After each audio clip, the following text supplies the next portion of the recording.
उसमें report Morgan Stanley की है। मैं आपको थोड़ी देर में रिपोर्ट भी बताता हूँ कि क्या रिपोर्ट है।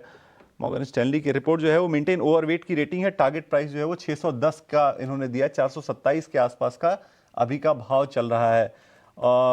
काफ़ी पॉजिटिव नज़रिया मॉर्गन स्टैनली की तरफ से है। क्या नज़रिया आपका बनता है इस शेयर पर, पर्टिकुलरली अंशुल जी? एचपीसीएल की बात मैं कर रहा हूँ।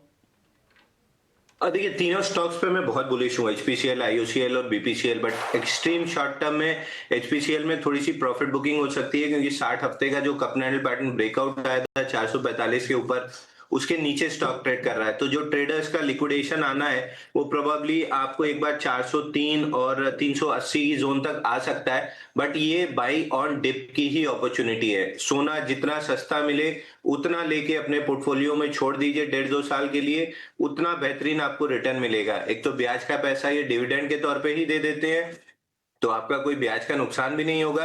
और 1.5-2 साल के लिए अगर छोड़ देते हैं तो समवेयर अराउंड 700 प्लस के टारगेट आपको मिल जाएंगे। तो जो एक्सट्रीम शॉर्ट टर्म में जो डिप आनी है, इसको यूज कीजिए बाइंग के लिए। तो जो शॉर्ट टर्म में डिप आनी है उसको बाइंग के लिए यूज कीजिए, लेकिन इसको गोल्ड से तो ना जोड़े ना। आपने कहा सोना जितना सस्ता मिले उतना लेके रख लिया जाए। देखिए, stock market, oil is black gold, और पेट्रोल हमेशा ही बिकना है, तो इसको ब्लैक गोल्ड की तरह अपने पोर्टफोलियो में लेके छोड़ देना चाहिए। ऑल राइट, तो चलिए इंटरेस्टिंग कोरिलेशन वहाँ पर अंशुल जी बैठाते हुए देखते हैं किस तरीके से एचपीसीएल आज के सत्र में रिएक्ट करता है। बट अर्निंग्स के लिहाज से आज बंधन बैंक भी जो है वो फोकस में रहेगा। हम कुछ समय पहले ही चर्चा कर रहे थे कि नतीजे ठीक ठाक थे, कुछ एक ब्रोकरेजेस ने अपग्रेड भी किया है और इलारा जो है बंधन बैंक को अपग्रेड करते हुए नजर आए हैं। 180 के टारगेट्स वो सुझा रहे हैं। एक बार रचित, आपकी राय बंधन बैंक पे कैसे देख रहे हैं आप इस काउंटर को? देखिए, इस रिजल्ट को अगर आप देखें और पूरा डिटेल स्टडी करें तो ऐसा लगता है कि somehow it is very closer to the lower levels. पेन ओवर होता हुआ ही दिख रहा है और यहाँ से रिवाइवल के चांसेस ज्यादा दिख रहे हैं। जिस तरीके से ये पोजीशनड है, मैं समझता हूँ इन डेज टू कम आपको एक पॉजिटिव रिएक्शन ही इस पर्टिकुलर स्टॉक में देखने को मिलना चाहिए। 154 एक पहला लेवल होगा जो मैं समझता हूँ आपको within a week time देखने को मिल जाना चाहिए। और जैसे जैसे सिचुएशन आगे बढ़ती है, मार्केट में स्टेबिलिटी आएगी, उसके बाद हायर लेवल्स भी आपको देखने को मिलेंगे जो 168 170 लेवल्स पे लेके जा सकते हैं। जिनके पास पोजीशन है वो होल्ड करें। जिनको नई पोजीशन बनानी है, आई वुड सजेस्ट कभी भी 136 से 138 की रेंज में आए, एक बार पोजीशन अटेम्प्ट की जा सकती है। ऑल राइट, तो चलिए बंधन बैंक यहाँ पर रखते हैं नज़र पर। जी हाँ, एक बीटन डाउन नेम है। 170 से अब गिरावट दिखा कर देखिए 140 के लेवल्स भी हाल फिलहाल तोड़ता हुआ नजर आया। कल एक अच्छा जम था, आज देखते हैं किस तरीके से यहाँ पर एक्शन होता है।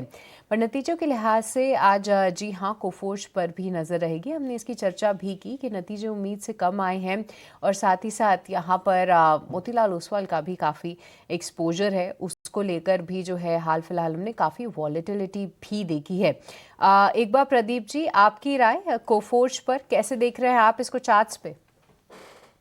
ऑलरेडी एक अच्छा खासा सेलिंग प्रेशर यहाँ पे आया हुआ था। सो मुझे लगता है कि अगर किसी के पास पोजीशन है, आपको स्ट्रिक्टली एक स्टॉप लॉस 1625 के आसपास मेंटेन करना है। 1625 इसके नीचे मैं वेट नहीं करूंगा।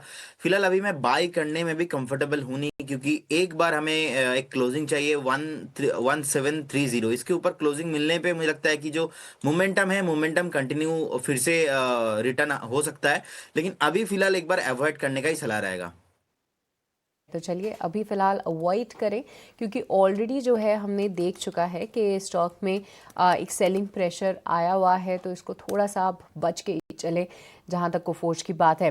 बट एक और काउंटर रियल एस्टेट का दिग्गज डीएलएफ, यहाँ पर जो है नतीजे आए हैं। नतीजे हालांकि अनुमान से कमज़ोर देखने को मिले हैं।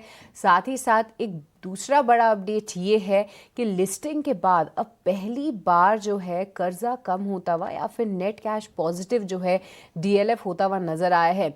ये कुछ लोगों को ज़रूर पसंद आ रहा है, बट ब्रोकरेजेस को इतना नहीं, क्योंकि आज सीएलएसए का इस पे डाउनग्रेड आया है। 1000 से ऊपर के टारगेट्स पहले दे रहे थे, अब 800 के आसपास के लक्ष्य बता रहे हैं। तो हाल फिलहाल हम प्रेशर ऑलरेडी देख चुके हैं। एक बार अंशुल जी क्विकली आपसे राय लेंगे डीएलएफ पे। देखिए कहाँ ये 800-900 के लेवल्स दिखाया करता था, और मुझे याद है हम लोग इसकी ब्रेकआउट की भी बातें किया करते थे पिछले साल। बट अब देखिए कहाँ पर ये 600 के लेवल्स रीटेस्ट कर रहा है, क्या यहाँ से और कमज़ोर होता हुआ दिख रहा है DLF या फिर यहाँ से रीबाउंड करना चाहिए?